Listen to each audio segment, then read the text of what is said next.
What It's Like to Be a Riverboat Captain, presented by Captain John Farmer, retired from being senior captain aboard the 305-passenger The Star riverboat. Captain and Mate Farmer owned and operated Trace 1 for several years, and Captain Farmer has piloted 4 different riverboats, the last one for 15 years. Captain Farmer is retired, and they now sail a 29-foot Catalina out of Knoxville on the Tennessee River and beyond. An FBI friend of ours fussed at me because of this article. He said he had lived here all his life and had never made the paper. This was my second year. I didn't consider being a riverboat captain as an unusual occupation.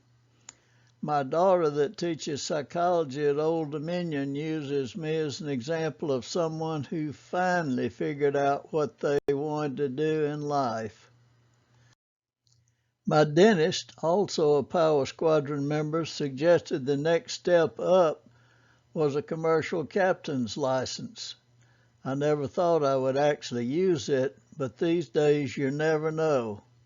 7 years ago I couldn't even spell captain, but now I are one. This boat was an accident waiting to happen. One night we broke an axle in the middle of the Chattahoochee River. The next day my employees at Microservices Group told me they'd seen me on TV. I thought they were kidding, but they said I was wearing a life jacket and helping passengers into the rescue boat. Here's where my first boat, the Princess, docked on a sloping ramp that was used to unload cotton from the 1820s. As far as I know, the ramp is still there today.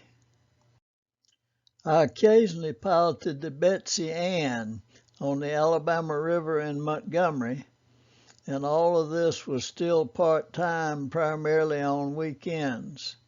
The band on this boat was called John Bull and the Polyester Playboys. My day job was president of Microservices Group, a computer consulting company building process control and monitoring systems primarily for the textile industry, with 24 employees. After NAFTA, most textiles went to China and Mexico, so we sold MSG, got everyone another job, and I became a full-time Mississippi riverboat captain. I learned a lot from our experienced captain and director of marine operations. This was an elegant, refurbished boat, and we catered to the Tunica casino traffic and Memphis businesses. I really love piloting this boat, except for an occasional spoiled passenger. Dealing with the public can be very interesting. This was obviously a learning experience. My first day, Captain Don said, "Make sure the lines are tight on all the kevels."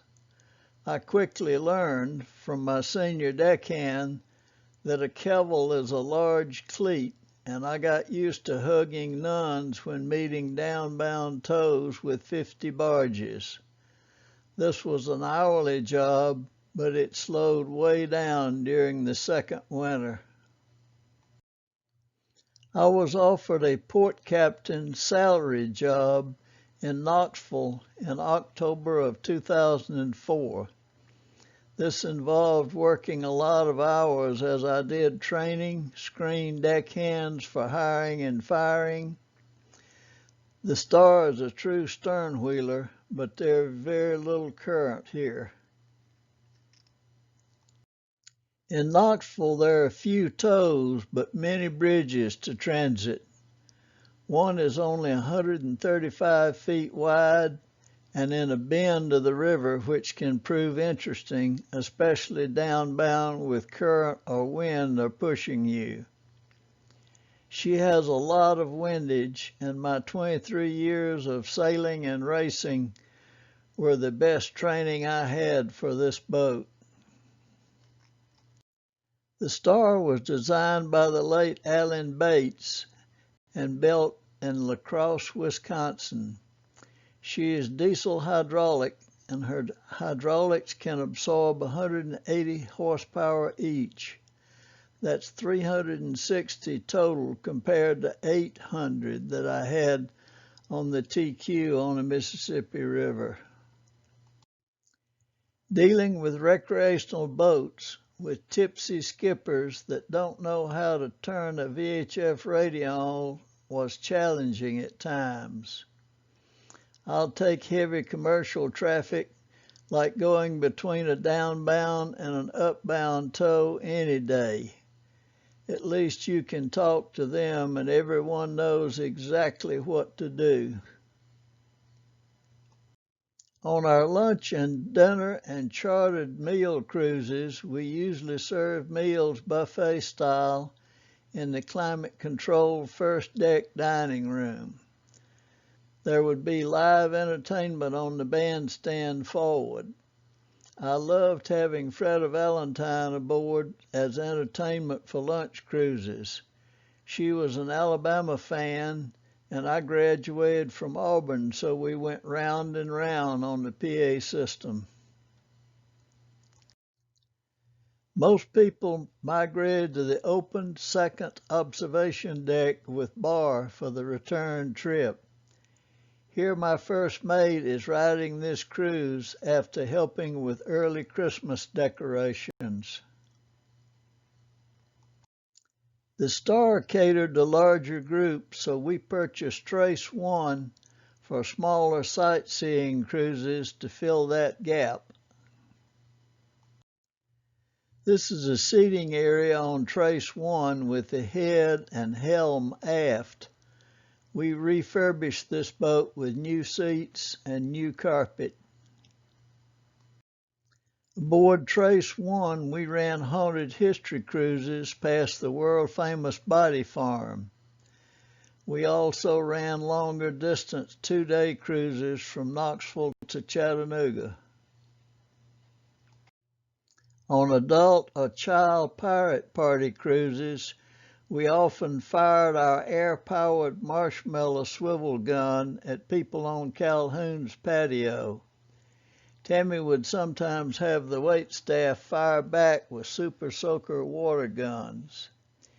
Annie Bonny offered free amputations with a bloody hacksaw, and we had a taker at the Tybee Island Pirate Fest, but he couldn't find his mother-in-law. Early steamboats didn't have generators or electric lights until about 1900.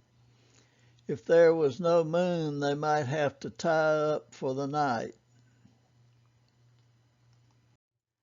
Larger boats like the Great Republic shown here required large mechanical wheels to steer and often even a helper. Modern boats use hydraulic steering on larger boats for added mechanical advantage. This is the Tunica Queen near the museum in Robinsonville, Mississippi, where all the casinos used to be and a few still are. Slow, true stern wheelers need all the rudder they can get. Dry docked, you can see the monkey rudders and flanking rudders on the Star. Flanking rudders help most in backing, and both are as big as possible. Older steamboats used an engine order telegraph to signal Skippy in the engine room when something needed to be changed, and he was expected to answer the call with the small pointer. The Star uses one set of controls to adjust the pressure going to the wheels, and thus the speed, and a second set to control engine RPMs. We now have modern official Corps of Engineers chart booklets like the page you see here, plus Corps electronic vector navigation charts to guide us on longer trips like going to dry dock. Radar is used on all larger commercial vessels that may operate at night, like the Star's winter dinner cruises. It shows buoys, boats, banks, and bridges, and we try not to hit any of them. Our primary chart plotter uses the free and extremely comprehensive OpenCPN chart plotting software on a PC with official Corps electronic charts and monthly updated Coast Guard buoy locations. Early steamboats often had problems like the Avalon that hit the bridge in Loudon on its way to Knoxville. The skipper hung on and only his pride was hurt. Riverboat gambling is a recent phenomenon. Many older boats even were used as platforms for early church tent meetings and revivals. The last thing a pilot needed was a gambling fight among passengers on a long trip. The Gordon Green was 210 feet by 38 feet with a 6.5-foot draft. Her engines were 18 inches with 8-foot stroke and fed by 3 coal-fired boilers that were 44 feet by 18 feet. She was built in 1923 in the famous Howard Steamboat Yard in Jefferson, Indiana. Many larger steamboats were even more elegant than the hotels of the day. They truly were floating palaces. After the Civil War, the Sultana was transporting repatriated Northerners back home. She was way overloaded and her boilers exploded, as many did. This is the largest inland marine disaster that we've ever had, exceeding the Titanic at 1,517 lost. Many early boats were built by laying off distances with stakes on the ground and then beginning construction. Every boat tried to improve on the last one, and many reused salvaged machinery from a boat that had either sunk or burned. Long wooden-hulled boats needed hogging chains to prevent the heavy ends from sagging. The Chattahoochee Princess that I first piloted out of Columbus, Georgia, had hogging chains, possibly from a poorly designed hull. The Atlas arrived in Knoxville's shallow waters about the same time as the first steamboat. A deep draft converted schooner made it to Columbus, Georgia, on the relatively deep Chattahoochee River. I was originally the port captain aboard the Star and handled training as well as piloting the boat and doing or overseeing engine maintenance. There were some perks that came with the job. Note the first item on the list.